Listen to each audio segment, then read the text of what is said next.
What's the Diablo music? Ooh.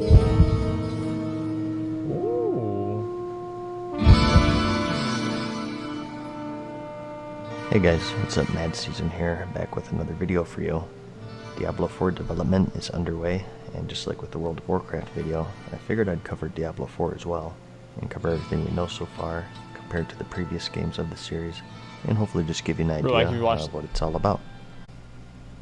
So far, we have 2 trailers, and that's one cinematic and one for gameplay. Okay. The cinematic is probably the most metal thing to ever be released by Blizzard, and I Probably. won't spoil it too much. I suggest that you give it a watch for yourself. It's pretty intense. The events of Diablo IV take place decades after we disposed of Malthael and the Reaper of Souls. Oh, really? So Wow. even in-game, it takes about 30 years before anything changes with the series.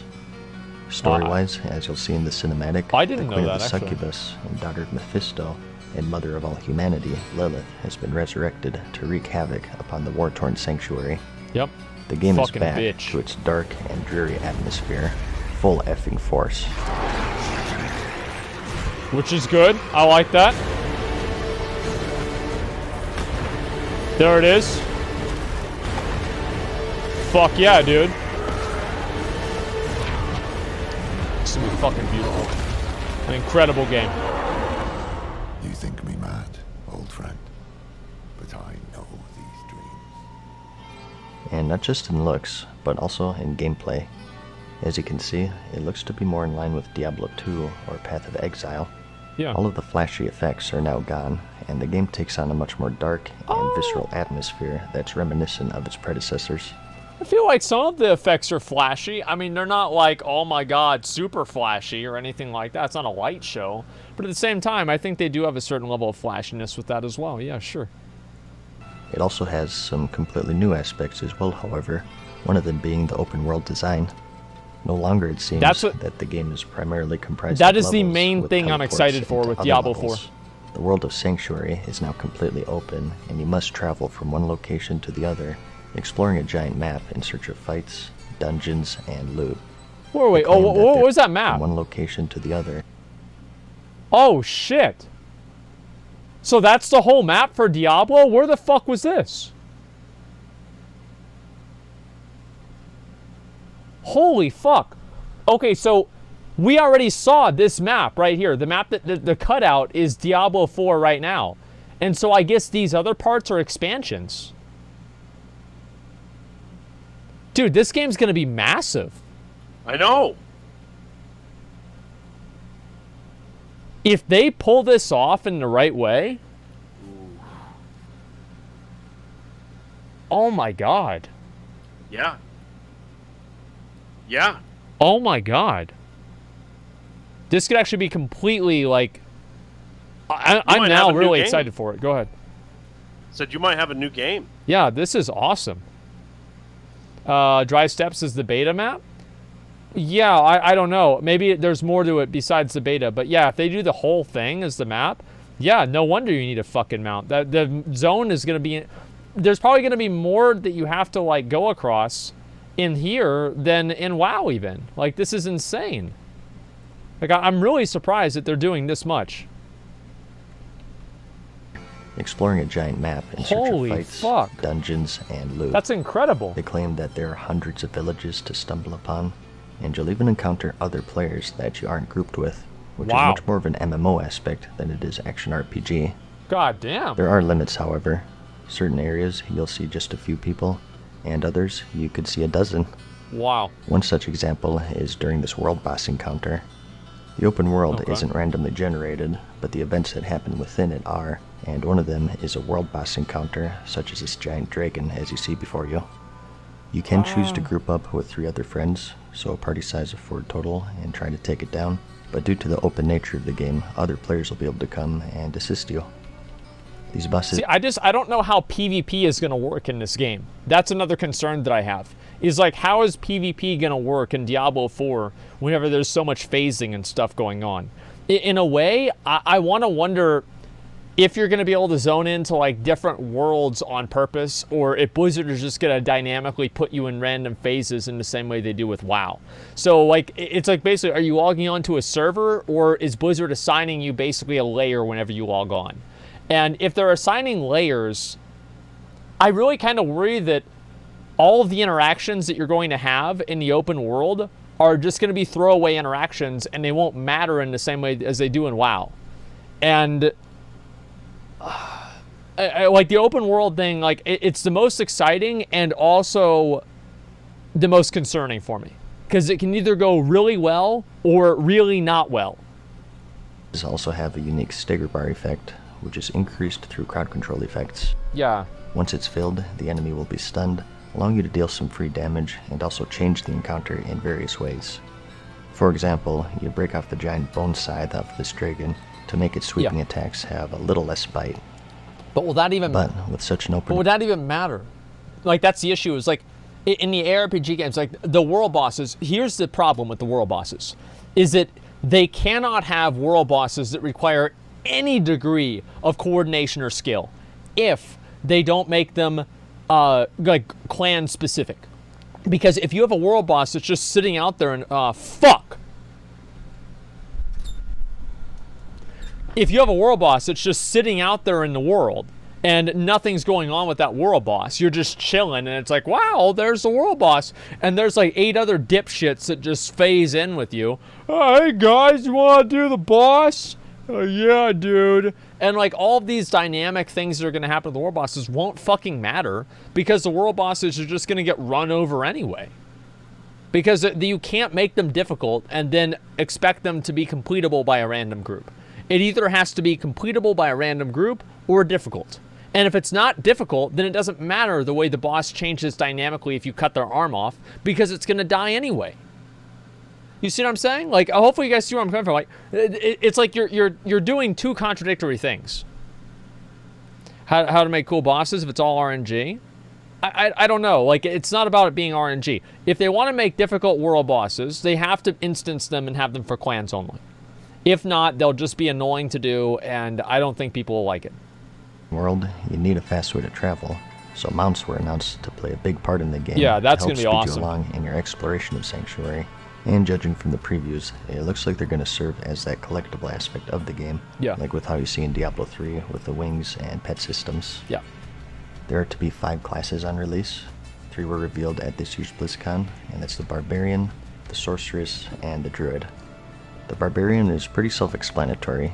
You hack, slash, jump, and spin. A unique aspect to them, though, is that they're able to equip 4 weapons at once and seamlessly switch between them in combat, so you can adapt to any situation.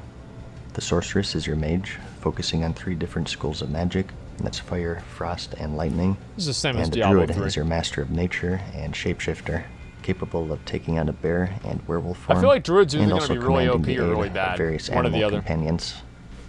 That open world aspect isn't the only thing they took from MMOs, however. As it was confirmed, there's to be a detailed character customization for you to play around with to help immerse yourself with your characters a bit I don't more. know about that, dude. Character progression is always I a don't big know about concern, that, dude. and it's quite different in 4 than its direct predecessor. It focuses on a combination of skill points, talent trees, rune words, and legendaries to try and create a unique experience for each and every player. Let's go over them one by one. Skill points you get as you level, or from items called skill books, and you spend these to either learn new skills or learn new ranks of existing skills. Yeah, I mean, that makes sense. Talent trees are pretty familiar if you stepped into the RPG genre before. Basically, you're given a tree of affixes that you can spend points on, and the more points you spend, the further down the tree you can go to customize your character to your liking and create your own builds. I'm not really as excited about the talent trees as I think maybe some other people are, but maybe nobody's excited about the talent trees. I just see them and I just assume it's like, okay, well, I'll just wait and figure out what the best one is, and then I'll just do that. It's like after I've used the PoE talent tree, it's going to take something really, really big in order to convince me or get me excited again. Rune words are familiar if you played Diablo 2. These are items that you collect and apply to your armor, and they're split up into 2 variations called conditions and effects. Yeah. Condition runes are what cause the effect runes to trigger, And an example they gave is These are when you freeze an complicated. enemy as a condition. These are really introduce a complicated. cooldown for a random skill by 15% as an effect. You can mix and match any and all condition and effect runes to your liking. Yeah. So feel free to pause it on this page if you'd like. So just like in Okay. Shadowlands, they're looking to give players great power in how they want to play. However, a problem with any RPG is that there's always a quote best option, so we'll just have to wait and see if we really have any meaningful choices to make. I think that we will, because what I believe they're doing with Diablo IV is they're removing like the numerical fine-tuning that players have to make in like PoE in a way, and they're removing numerical fine-tuning and just making core mechanical tuning. So there's nothing, it doesn't matter like how much agility or how much vitality or whatever you have, they don't give a fuck. And I think they're just focusing on core gameplay and just like not even engaging with like the numerical functions of, like PoE. And another aspect of customization Yeah. are, of course, Legendaries. These are the new tiers of rarity, and that's normal, magic, rare, and then legendary and ancient legendary, sharing a tier with the set pieces. And then finally, at the end, are mythic legendaries. Ancient These legendaries. are said to actually be legendary Okay. in rarity. Okay. Vanilla Diablo 3 kind of sucked, but one of the cool things was just how rare the legendaries were. They were pretty bad for the most part, but they were so insanely rare back then that if they dropped, it was like an oh snap moment. Maybe one every 20 hours or so, if even. Yeah. So it sounds like they're going back That's to a really that good level drop. of rarity, as opposed to Reaper of Souls, where you get one like every 10 seconds, which I'll believe that a year into the game. And we'll see if legendaries are raining from the sky by then, because that's what I think is kind of going to happen. I mean, here's the thing, right? G4. I mean, like, here's the thing, guys. Like, well, let me think of a way to put it. PoE tree is garbage. Well, it's not really about the PoE tree. Having attack and defense does not necessarily mean that it's a simple game. You can have a bunch of different mechanics that function differently together without having a bunch of different numbers you have to balance. Like, number balancing isn't as gameplay defining as talent and ability balancing.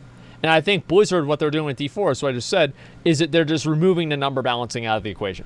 They're just taking it out of the equation. They feel like that's something that players, it's complication, and most people don't want to do that. And I think if Blizzard takes Diablo IV down the route of not trying to compete with Path of Exile directly in terms of, complications and, like how overly like complex and not really convoluted, but just involved that PoE systems are, I think Diablo IV can capture more of like a casual ARPG market.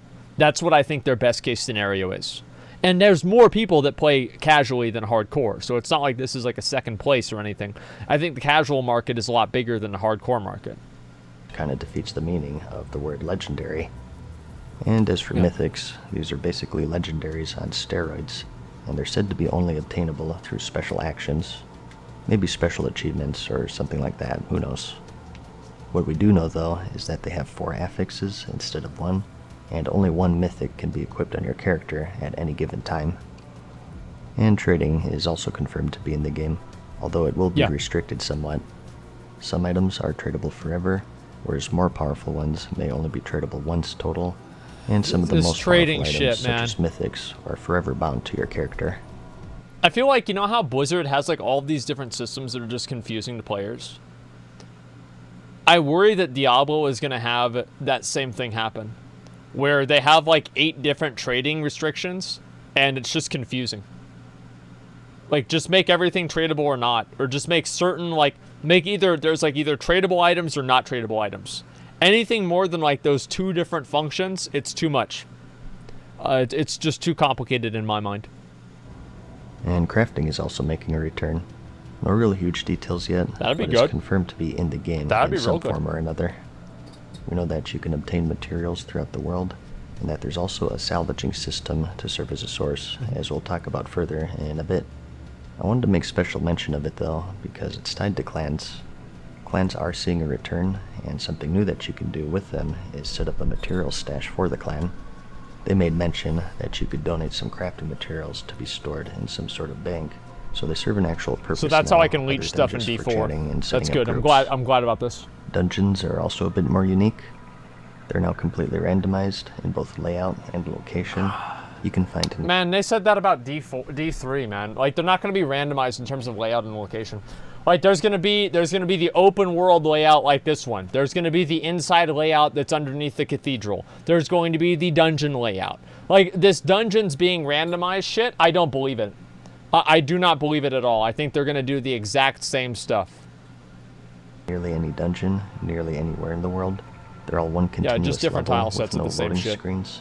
And each one you have an objective to finish, sort of like a bounty in adventure mode in Diablo 3. So they're sort of integrating a lot of qualities of adventure mode into the core game from the sounds of it. So that might be good news or bad news for you. And they also have a key system tied to them. Anywhere in the world, you can loot different level keys for a random dungeon. And this is the main endgame activity that we know of right now. Basically the replacement to rifts and the greater rift systems in Diablo 3. Yeah, the Mythic Plus keys, The higher level literally. the key, the tougher the dungeon will be, Yeah. with harder enemies, more elites, and special affixes for the players, the enemies, or the environment. An example they gave is this unkillable lightning pillar that'll follow you for the entirety of the dungeon. I'll be honest, I'm not looking If you forward feel to like that. you That's got a stupid. bad roll though, or a dungeon Sounds that you really simply fucking don't annoying. like, you can choose to also salvage the key for crafting materials. Yeah. I imagine that keys won't be the only thing you can salvage, so you can look forward to that to aid you in your crafting. And to deal with all of these challenges, every character, no matter the class, is given an evade maneuver. Essentially, it's Like a little Dark dodge move Souls to kind of evade enemy mechanic, you know, attacks you like and roll get out of crowd things. control and It's whatnot. kind of the same stuff. The I like specifics that. are I think unknown that's still, cool. such as cooldown or resource usage, but obviously they're going to be a core part of combat for everyone. PvP was also confirmed to be present in the game as well. Players will be able to enable this to find and fight others in the open world, although it's unknown the specifics of the rules of engagement. They did speak a bit in regards to balance, however, stating that certain builds will of course be good for PvE and bad for PvP or vice versa, and that they can fine-tune the game enough to balance both sides of the fence. And it's also been confirmed that there's to be a hardcore mode, where if your character Who gives a dies, shit? it's gone for good. Who gives a along shit with all about of your that? loot. This is a tradition that was started by fans of Diablo 1, and carried on by Blizzard officially with 2 and onwards. PoE, there's 13,000 people online. Is there a place that I can actually look to see how many people are playing PoE at a time? Can I look and see that? I'd be really curious to find out. Yes, where? Steam charts? Okay, let me look at it after the video. And lastly, just like Diablo 3, seasons are planned for the 4th. I never gave a fuck Similar about to seasons, 3, man. each one will bring its own Seasonal unique perks, rewards. exclusive items, and special challenges to make sure that none are the Who same. gives a fuck? So this will serve as a steady way of providing game updates. Hopefully it's not the only means, as it is in Diablo 3, but as you'd expect, details and content updates are pretty sparse as the game The is seasons out were so again, boring aside in from the D3. fact that the game will be expansion It's like based, season similar to 16 now Diablo or 3. something. And that's pretty much it. Yeah. For all of the major stuff anyways. I just wanted to hit the highlights here and give you an overall look of what we know so far. All in all, I think it's looking pretty good, although it's a bit early still. Okay. I did think that this was the most impressive thing of the convention though. The gameplay just looks so dark and depressing, like my voice, so it's right up Oh, my there you guys alley. go. I like the fact that it looks a bit more slow-paced and less flashy than Diablo 3. I love the MMO aspects that they borrowed, although I hope they don't go too overboard. And the loot system and character progression all look pretty good to me. The only thing I'll say is that the interface is pretty awful. It's definitely super early. They said that they've been working. I don't think the interface really sucks that much. It's just basically Diablo 3 interface, and they moved the shit around a little bit. I wouldn't even say that's different. It's that different. Season 19 is starting next week? Yeah, who cares? On it for quote some time, but I think that's a load of bullcorn. I think that after Diablo Immortal, Bullcorn? they sort of panicked and have been cramming it out like a thesis paper the day before it's due. Yeah. It's definitely years away, so I wouldn't get too Don't crazy say with that, yet. man. I'd be surprised if it was 2021, to be honest. They even said that it's not even Blizzard soon, so just be ready to wait for a long time. I do hope that they take their time with it, though. No, I felt man. like Diablo 3 was kind of rushed in its It's a release. long fucking so way hopefully away. we don't Like see a next repeat week or with that. something. Watch it. If just there's one any of us. interest in this could be something I cover more They're in gonna the bring it out for future. Christmas. I'm definitely interested in it, and I hope you guys are too. They just bait so everybody. let me know if there are any Diablo fans out Just to there, build hype, dude. and I'll keep it on the radar for the channel. That's what it is. I mean, before I ever started the channel with World of Warcraft, I was streaming Diablo 3, so I'm a big fan of the series. Okay. And despite the voice, I'll be eagerly awaiting more news.